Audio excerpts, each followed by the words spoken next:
Hola, buenas, ¿qué tal estás? Espero que estés bien y que vengas con muchas ganas de aprender como siempre porque hoy empezaremos el segundo vídeo de la sección de las cámaras. Y es que ha llegado la hora de hablar de CineMachine, que es un sistema de configuración avanzado de Unity que nos va a permitir establecer las propiedades de la cámara principal de manera muchísimo más fácil e intuitiva, así como controlar de manera muchísimo más fácil y eficiente todas las cámaras de la escena. Y antes de empezar con la temática del vídeo tengo que dejar claras dos cosas. La primera de todas es que CineMachine no sustituye en ningún momento la cámara principal de la escena, únicamente toma el control de sus propiedades y la gestiona de manera interna. Y la segunda cosa que tengo que decir es que este vídeo va a tener un ritmo bastante rapidito. Ya sé que el ritmo de los vídeos anteriores no es que sea lento precisamente, pero en este vídeo he tenido que subir un poquito el nivel. Porque a diferencia de las otras secciones, que a lo mejor necesitaba un poco más de explicación para explicar los conceptos más difíciles, en el caso de CineMachine no es que haya nada excesivamente complicado, pero tiene muchísimos módulos que quiero ver. Así que pido disculpas por adelantado. Y venga, vamos a empezar con la temática del vídeo y vamos a ver los primeros pasos en CineMachine. Yo soy Wilk, esto es Wilk's Playground y empezamos.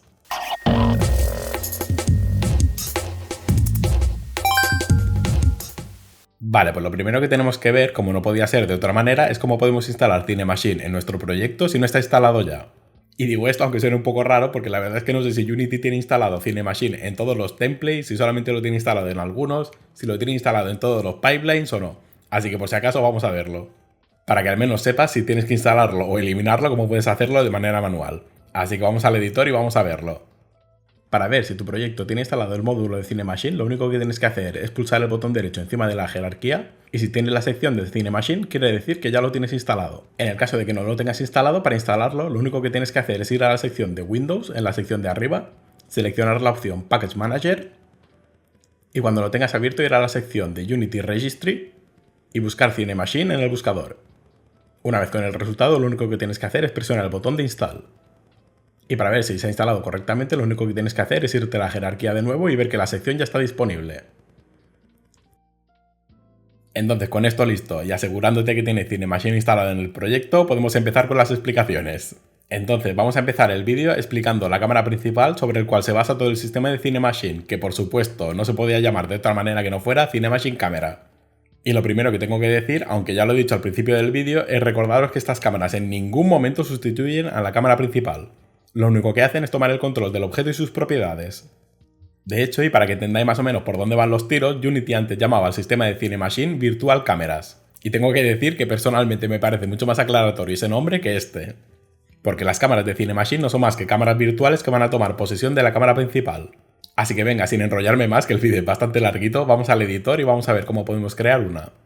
Lo primero de todo, antes de ponernos a hablar sobre las propiedades que componen las cámaras de CineMachine, es saber cómo podemos crear una.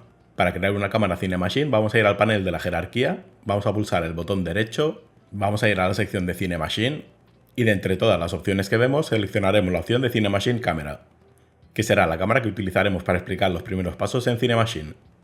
Y aunque como te he dicho técnicamente CineMachine no es una cámara, como puedes ver tiene muchísimas propiedades compartidas de las que ya vimos en el vídeo anterior. Encontramos la especificación del Field of View, los dos planos relativos a Clipping Plane, y dos propiedades que veremos ahora, que son Dutch y Mode Override. La propiedad Dutch se encarga de gestionar la rotación en el eje Z de la cámara, y la propiedad Mode Override que nos va a permitir especificar un modo de proyección diferente al que tenga la cámara en este momento. De esta manera podríamos tener nuestra cámara principal con un modo de proyección perspectiva y esta CineMachine Camera que trabaje con un modo de proyección ortográfica. Y antes de ver cómo podemos hacer que esta CineMachine Camera pase a controlar la cámara principal, vamos a ver dos propiedades más que van a ser la de Priority y la de Status. La función de Priority va a ser exactamente la misma que la que vimos en las cámaras, pero en este caso, para determinar qué cámara de CineMachine está controlando la cámara principal, lo único que va a hacer es realizar una comparativa entre todas las prioridades de las cámaras que hay activas en el momento. Y igual que ocurría en el caso de las cámaras, va a escoger la que tenga una prioridad mayor. En cambio, la propiedad de status va a determinar si la cámara está activa o no está activa en ese momento. Como podemos ver, la primera cámara tiene un status live y la segunda tiene un status standby, de lo que podemos deducir que la primera cámara será la que está activa y la segunda no. Como puedes ver, si aumentamos la prioridad de la cámara que está en status standby, y así pasa a estar en status live. Y si restablecemos la prioridad, vemos que vuelve a pasar a estar en standby. El botón que tenemos al lado, el de Solo, se encargará de simular que la cámara está activa en este momento, pero únicamente va a ocurrir mientras la tengamos seleccionada. Si la deseleccionamos, se volverá a restablecer la cámara que hay activa en el momento. Y todos estos comportamientos se pueden dar gracias al componente CineMachine Brain que tiene asociado a la cámara, que es este componente que va a permitir que las cámaras CineMachine controlen la cámara principal. Y de todas las propiedades que tiene este componente, la única que vamos a ver ahora es la de Lens Mode Override, que precisamente es la que va a permitir que otras cámaras de CineMachine especifiquen un modo de proyección diferente. Este componente por regla general se asocia automáticamente a la cámara principal cuando creas tu primera cámara CineMachine en la escena, así que en principio no tienes que preocuparte de añadirlo manualmente. Y visto cómo podemos crear una cámara CineMachine básica, podemos decir que el comportamiento de esta cámara va a venir determinado por las extensiones que tenga. Y es que mediante la asignación de estas extensiones, como digo, podremos controlar el comportamiento de la CineMachine Camera, haciendo por ejemplo que esté siempre visualizando un objeto, que rote con él, que se mueva utilizando una curva por el mapa, o muchísimas más funcionalidades que veremos aquí. Y otra cosa que tengo que decir antes de pasar a la siguiente sección es que aunque durante todo el vídeo estemos utilizando la CineMachine Camera básica, CineMachine incluye otro tipo de cámaras, como puede ser por ejemplo la ClearShot Camera, que es una cámara bastante más avanzada que no veremos aquí. Pero bueno, al menos que sepas que CineMachine incluye otro tipo de cámaras. Entonces, sabiendo lo que es una extensión y para qué se utiliza, vamos a empezar hablando de las extensiones de posición, que como su propio nombre indica van a establecer la posición de la CineMachine Camera. El control de la posición de la cámara utilizando extensiones de posición va a venir determinado sobre todo por dos componentes. El primero va a ser el tracking target de la CineMachine Camera, que va a ser el objetivo, y el segundo va a ser una spline, que no es más que una curva establecida en el mapa. Y mejor vamos al editor y vamos a verlo desde ahí.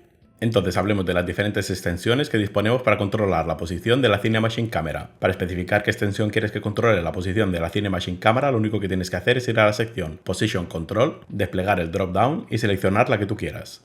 Y como las veremos todas en orden, las tengo todas configuradas ya para poder verlas directamente. Así que empezaremos con la primera extensión, que es Follow, que necesita obligatoriamente que la CineMachine Camera tenga especificado un Tracking Target, que como puedes ver se compone de tres propiedades: Binding Mode, Position Damping y Follow Offset. La propiedad de Binding Mode va a especificar cómo se aplicará el Follow Offset que veremos a continuación. Si se va a aplicar justo después de asignar el Target, si va a utilizar distancias globales, si va a tener en cuenta algún tipo de rotación o va a utilizar la rotación global. Y este tipo de comportamientos, aunque yo por regla general lo suelo utilizar en Lock to Target on Assign,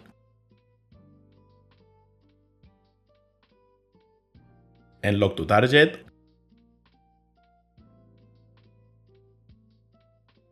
o en modo Wall Space, que es el que dejaremos por ahora puesto que va a trabajar con distancias globales, y cuyo comportamiento es idéntico a la cámara que hicimos que siguiera la bola en la sección de scripting, pero en este caso en vez de calcular el offset basándose en la distancia inicial, lo que hace es el procedimiento inverso, calcular la distancia utilizando el offset que le pasemos por parámetro. Y pasamos a la siguiente propiedad, que es la de Position Damping, que va a determinar la suavidad de movimiento aplicado mientras siga el objetivo, que como puedes ver, cuanto mayor es el valor, más lentamente sigue el objetivo, lo que puede hacer que incluso sea poco visible en la cámara. Y terminaremos explicando esta primera extensión explicando el Follow Offset, que va a ser la más obvia, puesto que va a representar la distancia entre el objetivo y la cámara. Y vista en profundidad la primera extensión, vamos a aligerar un poco el ritmo y vamos a ver el resto de extensiones que encontramos. Y continuamos con la segunda extensión, que es la de Spline Dolly Camera, que nos va a permitir controlar la posición de la CineMachine Camera utilizando una spline, que viene a ser una curva, como puedes ver en el editor. De esta extensión lo importante que necesitas saber es que no hace falta un tracking target, pero sí que necesita establecer la propiedad spline. Como veis, también encontramos una propiedad spline offset que va a determinar la distancia entre la curva y la cámara. Y aunque estamos hablando de extensiones de posición, en este caso también encontramos una propiedad camera rotation, que va a ajustar la rotación a la curva. Y la última propiedad que veremos será la de Automatic Dolly, que nos va a permitir hacer que la cámara recorra la curva automáticamente. Y pasamos a la siguiente extensión, que es Hard Lock to Target, que como puedes ver únicamente tiene un atributo y como puedes suponer también necesita obligatoriamente un Tracking Target establecido en la cámara. Este tipo de extensión lo que hace es fijar la posición de la cámara exactamente en la posición del objetivo, y el único atributo que podemos especificar es determinar la suavidad con la cual va a seguir al objetivo.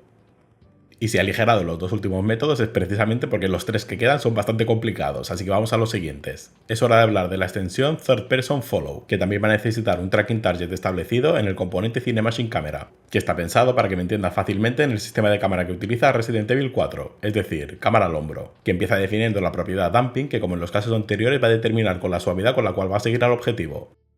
La siguiente propiedad que vemos es la de Shoulder Offset, que va a determinar, aunque suene un poco raro, la distancia que hay entre la cámara y el hombro del jugador.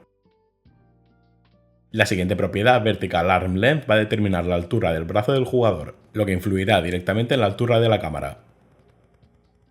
Y vamos con las dos últimas propiedades que vamos a ver. Camera Side, que va a determinar si la cámara está en el hombro izquierdo o en el hombro derecho, siendo 0 el hombro izquierdo y 1 el hombro derecho. Y Camera Distance, que nos permitirá ajustar la distancia de la cámara al jugador. Y vamos con la siguiente extensión que controla la posición de la Cinemachine Camera, que es Orbital Follow, que en este caso este tipo de cámara podría ser usado perfectamente en juegos de acción o de plataformas. Y saltándonos el triplete de propiedades que ya hemos visto en otros casos, Binding Mode, Position Damping y Target Offset, vamos a las propiedades interesantes, que son las que van a definir la órbita de la cámara. Empezando por el Orbit Style, que va a definir cómo va a orbitar la cámara, y encontramos dos modos, 3-Ring, que es el que viene por defecto, y Sphere. Mientras que el modo por defecto 3-Rings determina su órbita basándose en 3 circunferencias, como puedes suponer, dado que las estás viendo en el editor, Bottom, Center y Top, pudiendo configurar cada una de ellas desde el inspector, como puedes ver, podemos definir tanto su altura como su radio. El modo Sphere utiliza una esfera para determinar esta órbita, de la cual únicamente podemos especificar su radio. Y la parte interesante de esta extensión es que podemos controlar la órbita de la cámara utilizando las propiedades que vemos abajo, tanto Horizontal Axis como Vertical Axis.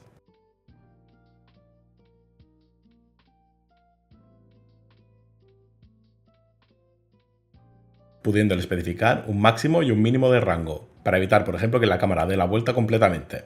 Y terminamos con la última extensión de la posición, que es Position Composer, que personalmente creo que es una de las más versátiles que encontramos, que nos permite mediante la especificación de varias zonas hacer que la cámara siempre tenga visible al objetivo. Como puedes ver, esta cámara se compone de 3 zonas diferentes, una que no está marcada, una marcada de color azul y una marcada de color rojo. Y el comportamiento que tiene cada zona según donde esté colocado el objetivo es el siguiente. Mientras el objetivo permanezca en la zona que no está coloreada, no realizará ningún tipo de seguimiento. Cuando el objetivo pase a la zona de color azul, que será la indicada por la propiedad Dead Zone, empezará a seguir el objetivo teniendo en cuenta el damping especificado. Y por último, la zona roja, que es la que viene determinada por la propiedad Hard Limits, que cuando el objetivo llegue a esta zona va a aplicar un seguimiento mucho más agresivo, haciendo que nunca pueda salir de esta zona, y por lo tanto consiguiendo que el objetivo siempre sea visible. Y ya puedes ver a lo que me refería cuando te decía que el ritmo de este vídeo iba a ser bastante rapidito. La idea de este vídeo es que veas las máximas extensiones posibles y que tú te enredes en configurarlas en tu proyecto como a ti te guste. Porque como vas a ver a lo largo del vídeo, Cinemachine incluye un montón de extensiones con su propia configuración, así que he decidido seleccionar las extensiones más habituales y configurarlas de manera estándar. Así que vamos a continuar con las siguientes extensiones que encontramos, que son las extensiones de rotación, que como supongo que has adivinado se van a encargar de controlar la rotación de la cámara. Así que venga, vamos al editor y vamos a ver qué extensiones de rotación encontramos. Vamos, pues hablemos entonces de las extensiones que encontramos para establecer la rotación de la cámara. Para establecer la extensión que queremos que se encargue de la rotación de la cámara, lo único que tenemos que hacer es ir a la sección Rotation Control y establecer la rotación que queramos. Y como en el caso de la posición, tengo todos los ejemplos preparados, así que venga, vamos a verlos. Empezando por la extensión Rotate with Follow Target, extensión que necesita obligatoriamente un tracking target asignado, y que únicamente tiene una propiedad modificable que es la de damping, que ya hemos visto en la posición que es lo que hace, cuyo comportamiento es que la cámara básicamente va a heredar las rotaciones que realice el objetivo. Si el objetivo rota a la izquierda, la cámara va a rotar a la izquierda, y si el objetivo rota a la derecha, pues la cámara va a rotar hacia la derecha. El siguiente método de control de la rotación es Spline Dolly Look at Targets, que necesita obligatoriamente la extensión del control de la posición Spline Dolly. Este componente nos permite definir múltiples objetivos según la posición que tenga la cámara. Podemos especificarle 3 maneras de calcular el objetivo actual, por la distancia, de manera normalizada y por los puntos que componen la spline. Y en la sección Data Point, que encontramos justo debajo de la especificación del método de cálculo del objetivo actual, podemos añadir los objetivos que queramos. Venga, y continuamos con la siguiente extensión, que es la de Rotation Composer, y en este caso esta extensión vuelve a necesitar un Tracking Target asignado, que tiene exactamente la misma configuración que el Position Composer, pero en vez de encargarse de ajustar la posición, se encarga de ajustar la rotación, y encontramos los mismos atributos, la Screen Position, la Dead Zone y los Hard Limits, así como el Target Offset y el Damping, que aunque estaban disponibles en la Position Composer no los vimos, pero bueno, ya sabéis su funcionamiento. Y vamos con el siguiente método de control de la rotación, que será Hard Look at Target, que se va a encargar de ajustar la rotación de la cámara para que el objetivo siempre esté en el centro. Y la última extensión de control que veremos es la de Pan Tilt, que podremos configurar para que gire exactamente igual que gira el objetivo, tanto horizontal como verticalmente. Pero en este caso, a diferencia del Rotate with Follow Target, podemos configurar algunos límites para que la rotación horizontal o vertical no lo sobrepase. De nuevo, el número de extensiones de rotación que encontramos y su configuración, como puedes ver, es bastante grande, y si lo combinamos con las extensiones de posición, ya ni te digo. De nuevo, y vistas las extensiones de rotación, como te he dicho antes, lo suyo es que cojas la extensión que más te guste y que la configures en tu proyecto como tú quieras. Y como puedes suponer, es el momento de la feedback pausa de siempre. Porque ya sabes que si te gusta este tipo de contenido y aún no estás suscrito al canal, suscríbete para estar atento a próximos vídeos. Si te gusta este vídeo, dale a me gusta. Y si tienes algún comentario o algo que decir o alguna pregunta que hacer, utiliza la sección de comentarios para hacerlo. Que ya sabes que a YouTube le encanta este tipo de interacción y a ver si conseguimos llegar a más gente que esté interesada en el mundo del desarrollo de videojuegos. Y recuerda que en la descripción del vídeo tienes todos los enlaces a mis redes sociales, así como un montón de enlaces con información relativa al vídeo que estás viendo, que estoy seguro que te serán de utilidad si te quedas con ganas de aprender algo más. Y vistas las extensiones principales, que son las de posición y rotación, vamos a intentar relajar un poquito el ritmo del vídeo y vamos a presentar otras extensiones que te pueden ser de utilidad para configurar tus cámaras de Cinemachine. Y es que las extensiones de Cinemachine no solamente sirven para controlar la posición o la rotación, también pueden añadir otros efectos que veremos a continuación, como puede ser añadir temblor a la cámara, limitar su área de movimiento o por ejemplo encuadrar a varios objetivos a la vez. Así que venga, vamos al lío y vamos a ver qué extensiones tenemos para poder configurar estos efectos en Cinemachine. Pues vamos con las extensiones adicionales que encontramos. Para añadir una extensión a la Cinemachine Camera, lo único que tienes que hacer es ir a la sección de abajo donde pone Add Extension, desplegar el dropdown y seleccionar la extensión que te interese. Y aquí veremos 4 extensiones que me han parecido interesantes explicar. Empezando por la extensión Group Framing, que nos va a permitir ajustar la cámara para que tenga visible siempre varios objetivos. Para ello, lo primero que tenemos que configurar es un Target Group que va a contener los objetivos que queremos que sean visibles. Y cada objetivo vendrá determinado por un radio que determinará la distancia a respetar entre el grupo de objetivos y el peso dentro del grupo. El peso del objetivo dentro del grupo determinará la importancia a la hora de realizar el encuadre. Así pues, los objetivos con más peso tendrán más importancia cuando se encuadre la cámara.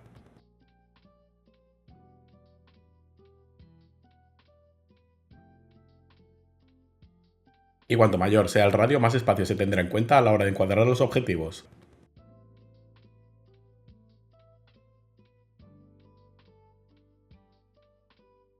Entonces, volviendo al comportamiento del componente, vemos que si movemos el objetivo, la cámara se encuadrará para que sean todos visibles.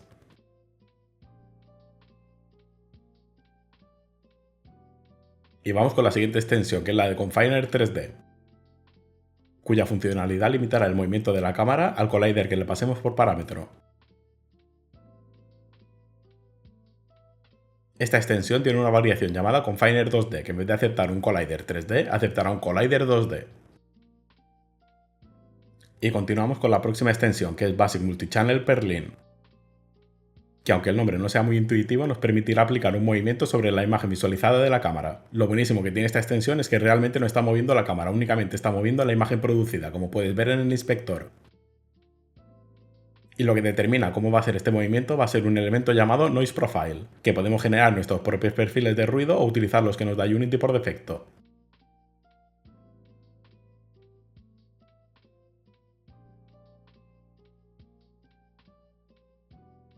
Y para determinar lo fuerte que va a ser este movimiento va a venir determinado por las propiedades Amplitude Gain y Frequency Gain.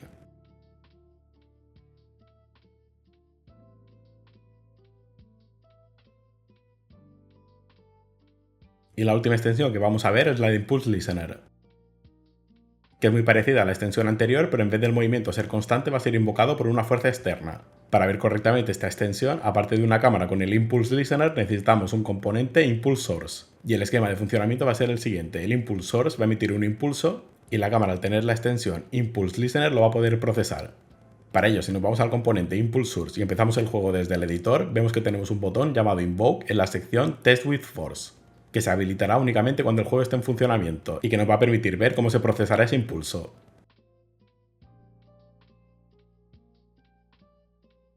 El impulso va a venir determinado con la propiedad Impulse Shape, que nos permitirá definir la curva de nuestro propio impulso o utilizar alguno de los presets que nos da Unity.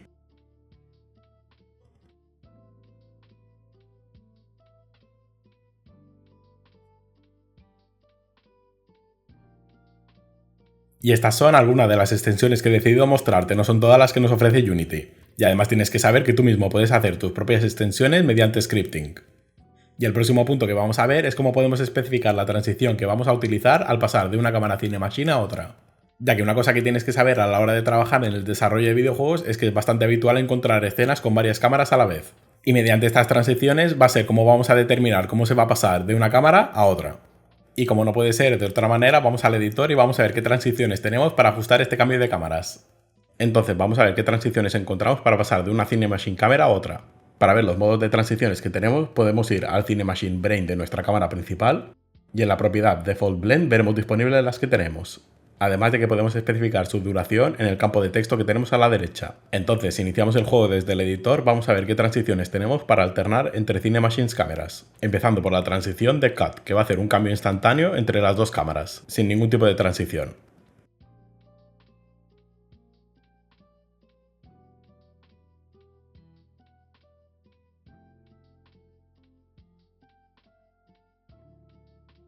De Cut pasamos a la transición Ease In Out. Esta transición va a empezar con una acelerada suave, cuando llegue a mitad del trayecto va a empezar a reducir la velocidad e irá desacelerando hasta el final.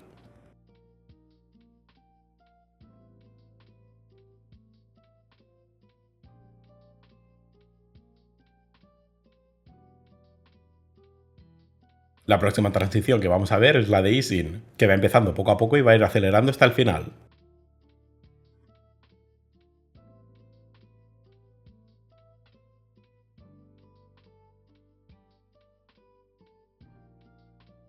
Y la próxima que encontramos es la contraria, que es Ease Out, que en este caso empieza rápido y va a ir desacelerando hasta llegar hasta el final.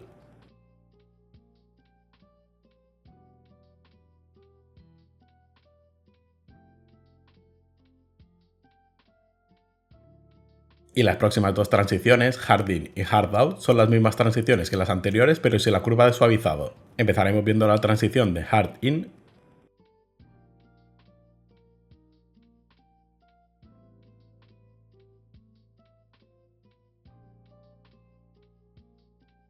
Y ahora veremos la transición Hard Out.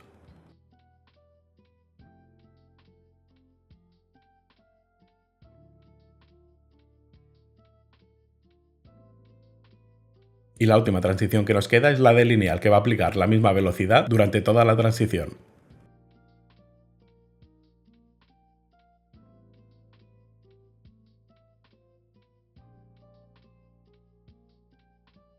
Y aunque todas estas son las transiciones que nos da por defecto Unity, nosotros podemos definir nuestra propia curva de transición. Si elegimos la opción de Custom, vamos a poder establecer la curva que queramos. Y para el caso, tengo guardado este preset.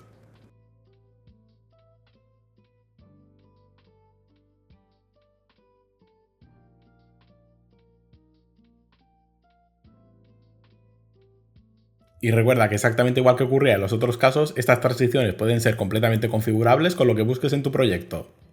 Y estaba esperando este momento porque vistas las transiciones podemos presentar otro tipo de cámaras compuestas que nos ofrece CineMachine, que como puedes suponer estarán compuestas de varias CineMachine cámaras y que van a utilizar las transiciones para alternar entre una cámara y otra.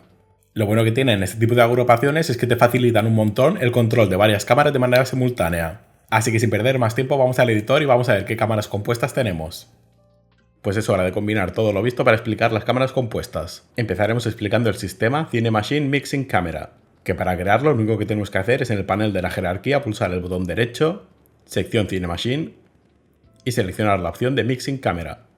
Y como ves, al crearlo ya nos está generando dos CineMachines cámaras diferentes. Pero bueno, vamos a utilizar el ejemplo que tengo preparado para que puedas ver las diferentes configuraciones que puedes aplicar a tus cámaras de CineMachine. Y es que como puedes ver por el nombre de la jerarquía encontramos dos cámaras, una Perspective y una Orthographic. Y el componente Mixing Camera nos va a permitir alternar de manera suavizada entre una y otra. Que en el ejemplo utilizo dos cámaras porque son las que te crea por defecto, pero nada te impide tener 5, 10 o las que necesites. El control que tienes sobre la transición y la cámara activa en el momento va a venir determinado por el weight de la cámara. Cuanto mayor sea el peso de la cámara, más influirá en el resultado final. Utilizando el ejemplo que tengo preparado, que como te he dicho tiene una cámara perspectiva y una cámara ortográfica, vemos que cuando el peso de la cámara ortográfica supera al de la cámara perspectiva, la proyección de la cámara principal pasa a ser ortográfica. Y si pasamos la proyección de ortográfica a perspectiva, vemos que con la transición de Mixing Camera se tienen en cuenta todos los atributos de la cámara, tanto la posición como la rotación como el Field of View. Y lo último que vamos a ver de CineMachine va a ser el Sequencer Camera, que para crearlo exactamente igual que en el caso anterior tenemos que ir a la jerarquía, pulsar el botón derecho, ir a la sección de CineMachine y seleccionar la opción de Sequencer Camera. Aunque de nuevo vamos a utilizar el ejemplo que tengo listo. En este caso, antes de empezar explicando el componente, vamos a ver las tres cámaras que tenemos configuradas. La primera cámara es una CineMachine Camera normal y corriente. La cámara central tiene una extensión de rotación Hard Look at Target. Y la última cámara tiene la extensión de Noise Base Multichannel Perlin. Y con las tres cámaras que conforman el componente Sequencer Cámara vamos a verlo. De aquí tenemos que explicar la propiedad de Loop, que va a alternar directamente entre las cámaras de manera infinita haciendo un bucle. En la sección de Instructions vamos a definir todas las cámaras que queramos. Y para los otros componentes que tenemos, la parte de Blend In va a determinar la transición que va a utilizar para llegar a esa cámara. Y la sección de Hold va a determinar cuánto tiempo va a pasar en esa cámara hasta pasar a la siguiente. Y si empezamos el juego desde el editor, vamos a ver exactamente cómo se comporta.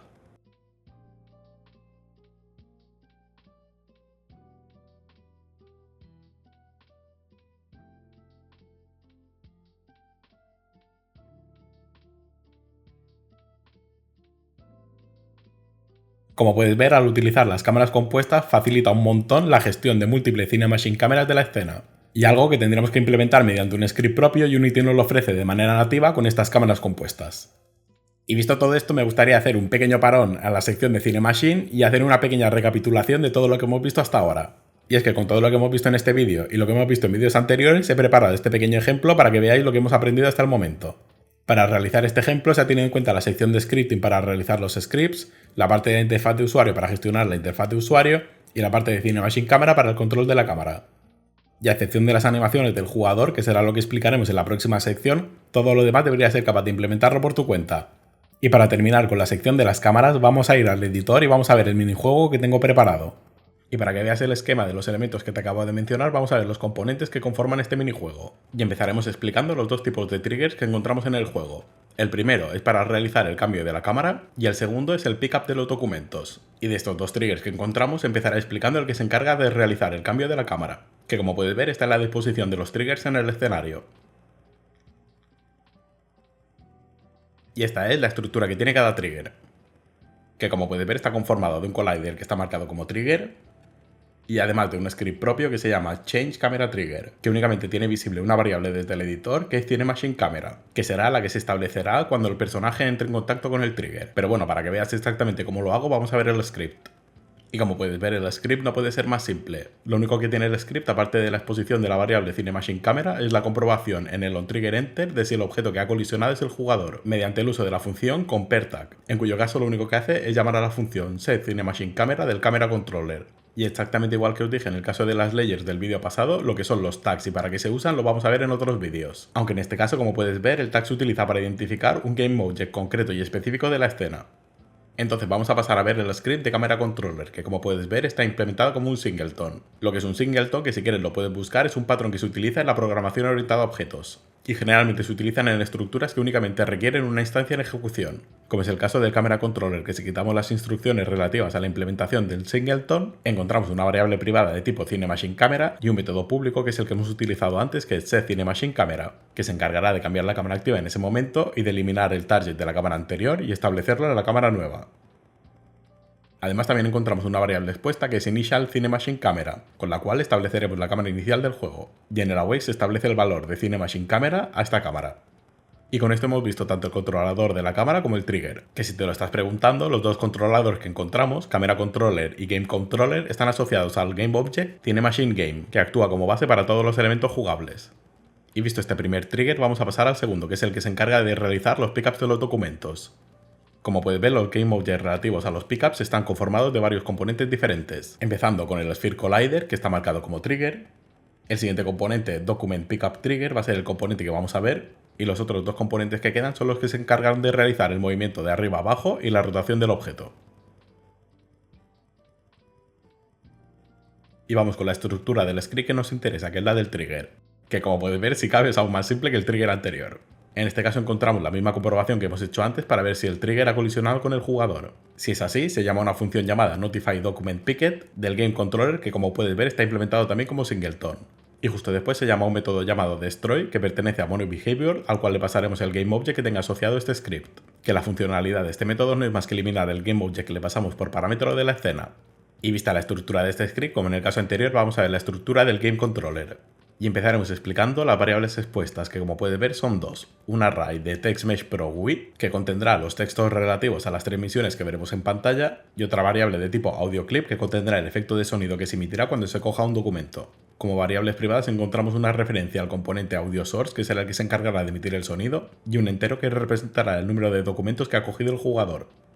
y ambas variables serán inicializadas como siempre en el awake. Y de aquí pasamos directamente al método que hemos llamado antes, notifyDocumentPicket, que como puedes ver lo primero que hace es llamar a un método privado que se va a encargar de sumar 1 al número de documentos obtenidos, actualizar el texto de la misión y reproducir el sonido de la obtención del documento. Y volviendo al método anterior, después de llamar a este método privado, lo que hace es comprobar si ha obtenido el número máximo de documentos, en cuyo caso empieza cambiando el color del texto de la nueva misión y actualiza el color y el estilo de la misión anterior para marcarla como completada, utilizando el valor de las propiedades de la primera misión, que ya empieza como completada. Y con esto hemos visto todas las entidades y los scripts que intervienen en el juego, excepto el controlador del jugador, que sí que es un poquito más complicado y no veremos aquí. Y visto todo esto, este es el juego resultante.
Y antes de terminar el vídeo y cerrar la sección de las cámaras, vamos a recapitular un poquito lo que hemos visto en el vídeo. Empezaré recordando de nuevo que Cinemachine no sustituye el uso de cámaras normales en Unity, únicamente lo complementa. También recuerda que es bastante habitual que un videojuego incluya varias cámaras por escena, y no solamente eso, sino que combine todas las técnicas que hemos visto hasta ahora. Y mi recomendación final es la de siempre, y es que te montes tu propia escena con varias cámaras Cinemachine y vayas añadiendo o quitando extensiones para configurar su comportamiento. Y vamos a terminar con el vídeo y la sección de las cámaras. Ya sabes que si has llegado hasta aquí, muchísimas gracias por ver el vídeo completo, espero que te haya gustado y hayas aprendido algo nuevo. Nos vemos en el próximo vídeo hablando de Animator y ¡chao!